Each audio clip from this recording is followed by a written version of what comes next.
A lot of people talk about self-awareness being a really important thing, and I agree. Being able to understand yourself. And maybe there's a lot of people, and I don't think it's age specific, that are still trying to figure out, what am I good at? Or what is in my DNA? So how do we help those people identify those gifts that they've been given? You know, if it's James Harden, you know, certainly that DNA helped him get to the NBA, no question about it, and then he perfected. But what are some of the signals that we can look for? Well, and I talk about this in the book, is that God gave us all a gift, but you got to find out what you're good at, because he did make us all special in our own way. Everybody has something that they're better at than everybody else, or they're better at. I agree with you. Okay. So how do we figure that out? I think that you have to sit there and look at yourself in the mirror sometime and say, what am I good at? You might be a great poet, you might be a great author, you might be a great athlete, or you might have a great voice, or you might be great at taking an engine apart and putting it back together. You might be the greatest painter that doesn't even need tape, that can paint this line in this room. But we all have a talent. We really do. So some people are great people where they're great charm, and so they're great salesmen. So and some people are great academias, but keep me locked up in a room and I'll figure out any issue for you. Find out what you do well. So it sounds like you're saying there's got to be a bit of trial and error. You got to try stuff. You got to do. You can't just maybe guess or wonder or hope. You know. And once you figure that out, what are some of the signals? Is it? Let's go back to a comment you just made, what I think was interesting. It struck a chord with me. You said, "There's a lot of entrepreneurs in my family, but none as successful as me." So how should we be measuring success? And let's make it in the context of that level. Let's say I'm, just getting started, or maybe I'm, where I'm at right now, and I'm pushing reset, and I'm on the second time around. How do I measure success? Everybody has their own barometer for measuring success. When I was very young, I told myself, when I'm 35, I want to own my first jet. I told myself, I want to be in the Forbes 400. Wait, so let's go back. How much does a jet cost that you were talking about here? You got to remember, my first jet was a Citation jet that I paid. It was used, that I probably paid $700,000 for, but that was also 25, 30 years ago. Okay. And what's that worth in today's money? So $700,000. Probably $3 million, let's say. Okay. And then it's not. I have two G5s today, so I've definitely upgraded. Yeah. So to be able to afford a $3 million, $4 million plane, what did your income need to be? Well, I hadn't gone public yet. I was still a private company. And just like I'm private again today, I owned 100% of my company. But I think I was making about $4 or $5 million a year at that time. Okay. And so, I mean, life was not bad at all. Yeah. Life was good. And why did you decide that the plane was such an important benchmark? Because I truly, I hated flying commercial. And I haven't flown commercial since then, just for the record.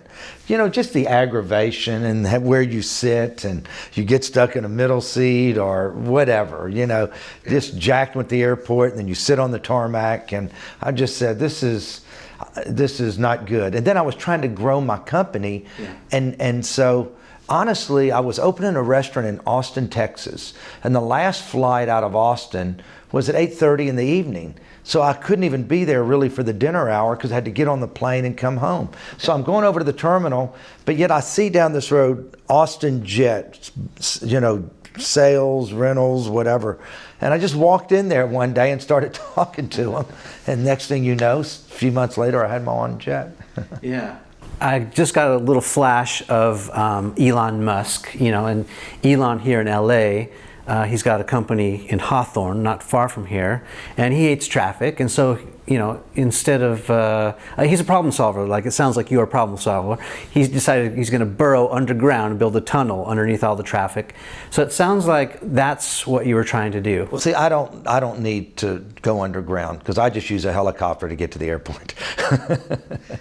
So you're a problem solver. The benchmark, the goal for the airplane was less about vanity and more about just solving your problem. You just had a efficiency thing.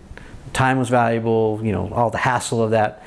That's a pretty big goal, though, let's face it. I mean, Yeah, but when I was 21, I won my first Cadillac selling Shackley vitamins, direct selling. And so I always had goals, just like about that time is when the Forbes 400 came out came out for the first time like 40 years ago. So I knew that I just had goals, and I said, I want to be on that list one day. So you're ultra competitive then? Ultra. Yeah. This is sport.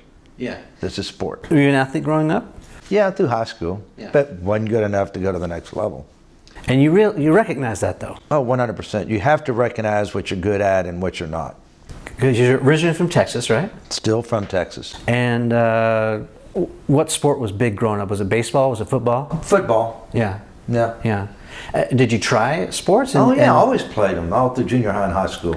I guess what I'm getting at is I'm always curious about where people come to that, to recognizing it's that fork in the road, right? Like, you just know. You just know. I'm not quite big enough. I'm not quite fast enough. I'm just not quite good enough to take it to the next level. Yeah. And that is God-given talent and size and everything. But if I was good enough, I would have played professional football or whatever. All of us, right? All of us. Yeah. Yeah, we love sports. It's fascinating to me, though. It's another question I think a lot of people on the show always ask is, zooming out a little bit from sports and maybe looking at this more as a metaphor for other things. How long do you give, with quotes, this great idea before you cut bait? There's a period where, and I think there's a book about this, right? This Think and Grow Rich book I read in high school, I think. And the analogy is, you're 3 feet, it's the gold rush in the 1800s, and you're 3 feet from discovering the next gold, right? But then you quit just a few feet away. And a lot of people do that, right? So how do you know when to keep digging 3 more feet to get to the gold, or when to cut bait and go on to the next dig? Well, that's kind of it's a great analogy, but you don't know if you're 3 feet away or 300 feet away, right. And which isn't what's happening in the real world in business. You know if you're getting better and a little closer. Yeah, and that's what I want to know is, like, what are some of the signals? Like, how do we know? Well, you just know. I mean, am I almost there? Is this business that I'm trying successful? Do I feel a lot smarter doing it? Am I more confident in doing it? And you just know. It's not like, oh, if I just happen to dig 3 more feet, I'm going to hit the pot of gold. But you should know if you're 3 feet away or 30 feet away or 300 feet away. Yeah. And I think that's where people have to evaluate themselves and say, am I close? And if I'm close, I'm going to keep punching. But if I'm not close, I really got to go try something else. I mean, we were just sitting back, chopping it up, reminiscing about the good old days and all that. Tracking my roots, where I came from.